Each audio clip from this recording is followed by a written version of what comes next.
Hi friends, నా పేరు Raj. Welcome to my YouTube channel mister profitable trader. So ఈ video stock market basic సిరీస్లో first video ఇది.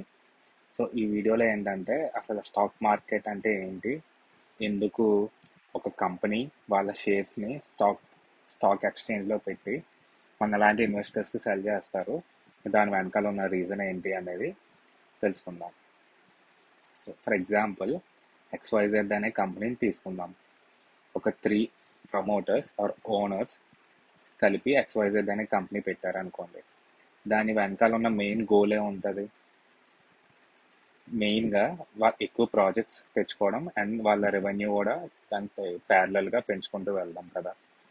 So వాళ్ళు స్టార్ట్ చేసిన ఫేజ్లో ఫర్ ఎగ్జాంపుల్ ఒక 100 crores పెట్టి XYZ అనే కంపెనీ ఈ 3 members స్టార్ట్ చేశారనుకోండి. దానికి ఒక ఫేస్ వాల్యూ డిసైడ్ చేసుకుంటారు అండ్ అది చాలా తక్కువ ఉంటుంది, మోస్ట్లీ సింగిల్ డిజిట్లో ఉంటుంది, లైక్ ₹5, ₹8 అలా. బికాస్ అది starting phase of the company కదా, దానికి బిజినెస్ ఆపరేషన్స్ లేవు అండ్ ఎటువంటి రెవెన్యూ జనరేట్ అవ్వట్లేదు ఇనిషియల్ స్టేజ్లో. సో ఫేస్ వాల్యూ బట్టి ఎవరెంత ఇన్వెస్ట్మెంట్ పెట్టారో according to that number of shares అనేది వాళ్ళ మధ్యలోనే అలొకేట్ చేసుకుంటారు. సో అంతా సెట్ అయిపోయింది, బిజినెస్ బాగా రన్ అయింది. 100 crore కంపెనీ కాస్త ఒక 1000 crore కంపెనీగా అయింది, బాగా అవుతుంది బిజినెస్. బట్ నెక్స్ట్ వాళ్ళ గోల్ ఏముంటుంది? బిజినెస్ ఎక్స్పాన్షన్ కదా. దానికి ఫండ్స్ అనేది ఓన్లీ వీళ్ళ ముగ్గురు చేతుల్లోనే ఉంటాయి, లిమిటెడ్గా ఉంటాయి ఫండ్స్. బికాజ్ ఎన్ని లోన్స్ తెచ్చినా ఏం తెచ్చినా ఒక 1000 crore కంపెనీని 1 lakh crore కంపెనీగా చేయాలనే గోల్ కానీ ఉంటే అది అసలు ఇంపాసిబుల్ థింగ్. సో వాళ్ళు ఏం చేస్తారంటే మర్చెంట్ బ్యాంకర్స్తో కొలాబరేట్ అయ్యి IPO సబ్స్క్రిప్షన్కి తీసుకొస్తారు వాళ్ళ కంపెనీకి. IPO సబ్స్క్రిప్షన్ అంటే వాళ్ళు మా కంపెనీకి సంబంధించిన ఇన్ని నెంబర్ ఆఫ్ షేర్స్ మేము సెల్ చేస్తున్నాం సమ్ ఎక్స్ ప్రైస్కి అని చెప్పి అడ్వర్టైజ్ చేస్తారు. ఆ ప్రైజే ఇష్యూ ప్రైస్. ఇష్యూ ప్రైస్ అనేది all the promoters and merchant bankers కలిసి డిసైడ్ చేస్తారు. ఇట్ డిపెండ్స్ ఆన్ ఆ టైంలో ఆ company profits and balance sheets బట్టి. సో IPO సబ్స్క్రిప్షన్ టైంలో వాళ్ళ కంపెనీ డీటెయిల్స్ అన్నీ ప్రొవైడ్ చేస్తారు. అది చూసి ఇంట్రెస్టెడ్ ఉన్న వాళ్ళు సబ్స్క్రైబ్ అవుతారు, అప్లై చేస్తారు.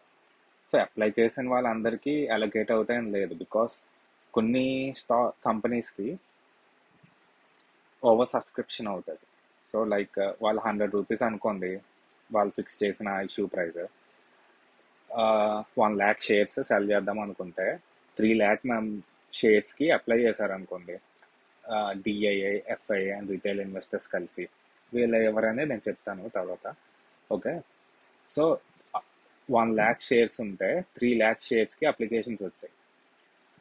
సో అది ఓవర్ సబ్స్క్రిప్షనే కదా.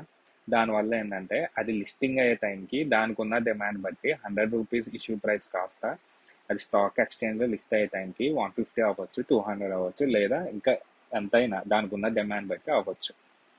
సో ఫర్ ఎగ్జాంపుల్ నేను ఉన్నా అనుకోండి, XYZ అనే కంపెనీ IPOకి నేను అప్లై చేశాను ₹100కి. అది లిస్ట్ అయ్యే టైంకి ₹150 అయింది అనుకోండి. ఓకే, సో ఆ ₹50 నాకు వచ్చిన గెయిన్. ఓకే, అది గుర్తుపెట్టుకోండి, దాని కంటిన్యూషన్ చెప్తాను. ఓకే ఓకే సో IPO సబ్స్క్రిప్షన్కి 3 categories ఆఫ్ పీపుల్ అప్లై చేస్తారు. వన్ ఈజ్ DII, అంటే డొమెస్టిక్ ఇన్స్టిట్యూషనల్ ఇన్వెస్టర్స్. వీళ్ళు ఎవరు కాదండి, మన LIC, asset management companies like Kotak, Axis etcetera. Okay, and FII అంటే ఫారెన్ ఇన్స్టిట్యూషనల్ ఇన్వెస్టర్స్. వీళ్ళు అబ్రాడ్ నుంచి వాళ్ళ ఫర్మ్ ద్వారా అప్లై చేస్తారు. అండ్ రిటైల్ ఇన్వెస్టర్స్ అంటే సింపుల్లీ మనమే. Okay, individuals. So DII, FII and retail ఇన్వెస్టర్స్కి ఈచ్ కేటగిరీకి ఇంత పర్సంటేజ్ అలొకేట్ చేయాలని SEBI రెగ్యులేషన్స్ ఉంటాయి. సో అకార్డింగ్ టు దట్ వాళ్ళు అలొకేట్ చేస్తారు. ఓకే, సో ఇందాక చెప్పిన ఎగ్జాంపుల్లో నేను ₹100కి బై చేసింది లిస్టింగ్ అయ్యేసరికి ₹150 అయింది అనుకోండి. ఓవర్ సబ్స్క్రిప్షన్కి డిమాండ్ ఉంది, అది లిస్టింగ్ ప్రైస్ ₹150 వచ్చింది అనుకోండి. ₹50 నాకు గెయిన్ కదా. అలాగే దానికి ఆపోజిట్గా నేను 100 రూపీస్కి ఇష్యూ అయిన దాన్ని అప్లై చేసుకున్నాను, నాకు అలొకేట్ అయినాయి, ఒక 1000 షేర్స్ అలొకేట్ అయినాయి 100 రూపీస్కి. బట్ దానికి డిమాండ్ తక్కువ ఉండే. సో ఏమవుతుందంటే 100 రూపీస్ షేర్ ప్రైస్ కాస్త లిస్ట్ అయ్యే టైంకి 75 రూపీస్ పడిపోయింది అనుకోండి. సో నాకు పర్ షేర్ 25 రూపీస్ లాస్ వస్తుంది. సో నాకు ఎన్ని నెంబర్ ఆఫ్ షేర్స్ అలొకేట్ అయితే అంత లాస్. అఫ్ కోర్స్ ఆ తర్వాత రికవర్ అవుతుంది depending on their business. But అది లిస్టింగ్ ప్రైస్కి ఇష్యూ ప్రైస్కి డిఫరెన్స్ చెప్తున్నాం. ఓకే, మీకు ఇందులో ఏమైనా డౌట్ ఉంటే నాకు కామెంట్స్లో అడగండి, క్లారిఫై చేస్తాను. ఓకే, సో ఇక్కడ వరకు బాగానే ఉంది. కంపెనీకి ఫండ్స్ అవసరం అవుతాయి బిజినెస్ ఎక్స్పాన్షన్కి, ఐపీఓకి ఇస్తారు, DII FII and retail investors buy చేస్తారు. Till then all good. But తర్వాత ఇప్పుడు నేను రిటైల్ ఇన్వెస్టర్ కేటగిరీలోకి వస్తాను. నా దగ్గర ఒక 500 షేర్స్ ఉన్నాయి, ఒక 50 రూపీస్ పెరిగింది బిఫోర్ చెప్పిన ఎగ్జాంపుల్లో. నేను సెల్ చేసేద్దాం అనుకున్నా, మళ్ళీ తగ్గితే తర్వాత తీసుకుందాం ఎందుకు, 50 రూపీస్ ప్రాఫిట్లో ఉన్నా కదా. 100కి 50 రూపీస్ ప్రాఫిట్ అని 50% వచ్చింది కదా ప్రాఫిట్. చాలా కంపెనీస్కి వచ్చింది రియల్గానే అలాగే లిస్టింగ్ ప్రైస్కి వెళ్ళినప్పుడు. ఓకే, సెల్ చేద్దాం అనుకున్నా. నేను మళ్ళీ కంపెనీ వాళ్ళకి సెల్ చేయగలనా? లేదు, అలా ఉండదు. అఫ్ కోర్స్ బైబ్యాక్ పాలసీస్ వస్తాయి, అది చాలా రేర్. నార్మల్గా ఏంటంటే ఈ DII FII and retail investors అంటే మనం అందరూ మన షేర్స్ అన్ని స్టాక్ ఎక్స్చేంజ్లో సెల్ చేయొచ్చు, బై చేయొచ్చు. స్టాక్ ఎక్స్చేంజ్ ఏం చేస్తుందంటే it will facilitate trading, means buying and selling of షేర్స్ని స్టాక్ ఎక్స్చేంజ్ ద్వారా మనం చేసుకోవచ్చు. So there major stock exchanges in India, NSE and BSE. Okay, so నాకు 500 షేర్స్ ఉన్నాయనుకోండి ఎక్స్వైజెడ్ కంపెనీది. నేను ఎన్ఎస్సిలో ఉన్నాయనుకోండి, ఎన్ఎస్సిలోనే నేను సెల్కి ఎక్స్ ప్రైస్కి నేను సెల్ ఆప్షన్ క్లిక్ చేస్తే ఆ ప్రైస్కి బయ్యర్ రెడీగా ఉంటే సెల్ అయిపోతుంది. లేదంటే ఆఫ్టర్ 1 or 2 days అయినా ఆ ప్రైస్కి రీచ్ అయినప్పుడు సెల్ అయిపోతుంది.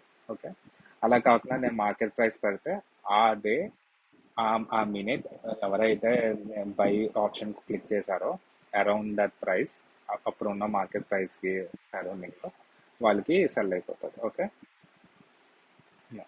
So national stock exchange is established in 1992, whereas BSE Bombay stock exchange is established in 1875. రెండు ముంబైలోనే ఉంటాయి. So basics of stock market అనేది వినడానికి సింపుల్గా ఉంటుంది, బట్ టాపిక్ అనేది చాలా పెద్దది. సో ఈరోజు సిరీస్గా చేస్తాను, లైక్ ముందే చెప్పినట్టు. సో ఇది first video. If you like this video please like and subscribe to my channel. ఇలాంటి వీడియోస్ ఇంకా బెటర్ క్వాలిటీతో చేయడానికి I will try my best. Okay, and me every like and subscription నాకు చాలా ఎంకరేజింగ్గా ఉంటుంది. Thank you. Have great day.